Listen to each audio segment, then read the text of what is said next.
état des lieux aujourd'hui de l'ATM en Europe. Qu'est-ce qui marche, qu'est-ce qui ne marche pas, qu'est-ce qui est saturé, qu'est-ce qui ne l'est pas, et qu'est-ce qu'on peut améliorer à travers notamment César.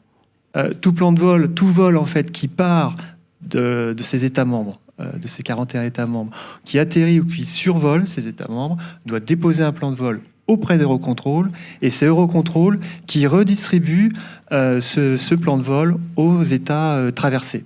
Ça lui permet du coup de collecter l'ensemble des redevances de route et de redistribuer aux États, ce qui permet justement, c'était évoqué dans la table ronde précédente, du fait que l'aérien s'autofinance en Europe. Alors, je suis élève ENAC, donc c'est toujours un ENAC de cœur.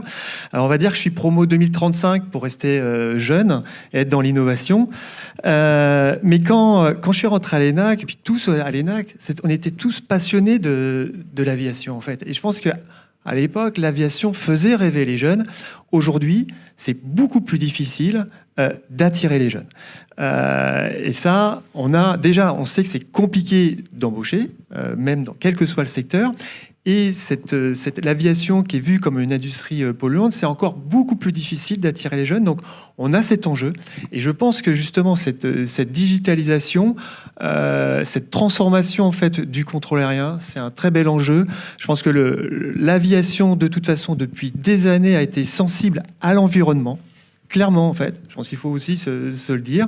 C'est un enjeu parce que de toute façon, mal communiqué, surtout. Mal communiqué, mais de toute façon, c'est clairement depuis des années. Il y a 10 ans, dans mon ancien métier, on faisait un vol vert de bout en bout entre CDG jusqu'à Miami, donc impliquant l'ADSNA, mais les acteurs du contrôle aérien océanique et américain. Donc l'enjeu, il est là. Maintenant, il y a effectivement cette urgence climatique, clairement. Et donc, je pense que par rapport à nos jeunes, c'est eux qui ont les clés. Nous, on va définir une feuille de route, mais l'aviation de demain, qui va être zéro émission, c'est eux qui vont le faire. Et à mon avis, c'est un très bel enjeu par rapport à cette génération qui arrive sur le marché du travail, et c'est à eux de relever le défi. L'ATM, globalement, et l'ATM en Europe, ça reste un secteur passionnant et assez frustrant en même temps, pour plusieurs raisons.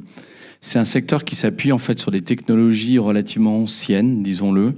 Et je pense qu'on va revenir dessus. Ça va être un des grands débats aujourd'hui, parce qu'en fait, on a tendance à se cacher. Je préfère être assez direct, se cacher derrière la sécurité. En fait, effectivement, le rôle, et Frédéric l'a dit, le rôle d'un contrôle aérien, c'est d'assurer la sécurité.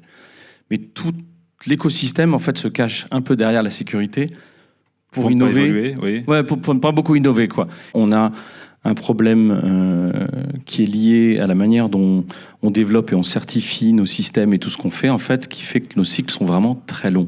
D'accord ? Ça, c'est important à comprendre, c'est qu'un système d'air traffic control, ça met entre 2 et 8, 9 ans à être designé et déployé. Et comment, en fait, on peut maintenant prendre en compte la cause environnementale dans un système qui a été même designé en 2019, les choses ont changé, etc. Et tout, même au niveau technologie, en fait, on a changé. L'urgence de l'environnement fait que, en fait, on n'a plus vraiment le choix et qu'en fait, l'impact environnemental, ça, c'est une conviction personnelle, ça va devenir en fait un critère de mesure d'une manière ou d'une autre, en fait, du trafic aérien. Une autre amélioration est là côté aéroport, les approches, c'est l'optimisation des approches, non plus les avions séparés en distance, mais séparés en temps. Et ce qui permet de tenir compte des conditions météo et d'optimiser en fait les débits pistes, que ce soit au décollage, que ce soit à l'atterrissage, et de fluidifier le trafic. Donc la fluidification du trafic, que ce soit à l'approche, à l'atterrissage, au décollage ou en route, a permis justement une plus grande efficacité du contrôle aérien en économie et environnementale également. Aujourd'hui, ce qui marche déjà, je trouve, c'est le travailler ensemble. Moi, je vois sur Eurocontrol, quand on a des sujets, des fois métiers, on a eu le cas l'année dernière, on avait un défi qui était lancé par les opérations. Ils nous disaient, les compagnies aériennes, ils refusent nos trajectoires à hauteur de plus de 70%. On a dit, OK, qu'est-ce que vous pouvez faire avec de l'IA ? Bon, on a appris, en fait, les besoins des compagnies aériennes avec de l'IA. Puis ils nous ont dit, ouais, il faudra 2 ans. Et puis en 6 mois, on avait mis quelque chose en place. Ils se sont dit, ah bah tiens, c'est intéressant. On a pu mettre en place quelque chose pour apprendre des comportements du monde aérien avec de l'IA. Ce que je veux dire, c'est que la clé, elle est là, comme le disait Laurent, c'est la capacité en fait de partager des informations en fait, entre différents systèmes qui, pour l'instant, sont fermés eux-mêmes pour des raisons de safety, pour des raisons de sécurité. Donc, comment on arrive, en fait, à donner aux pilotes et aux contrôleurs accès à ces données qu'il a quelque part? Alors, nous, la DCNA, notre métier, c'est pas l'innovation. C'est vrai que le free route, la France l'a mis en œuvre l'année dernière sur le sud.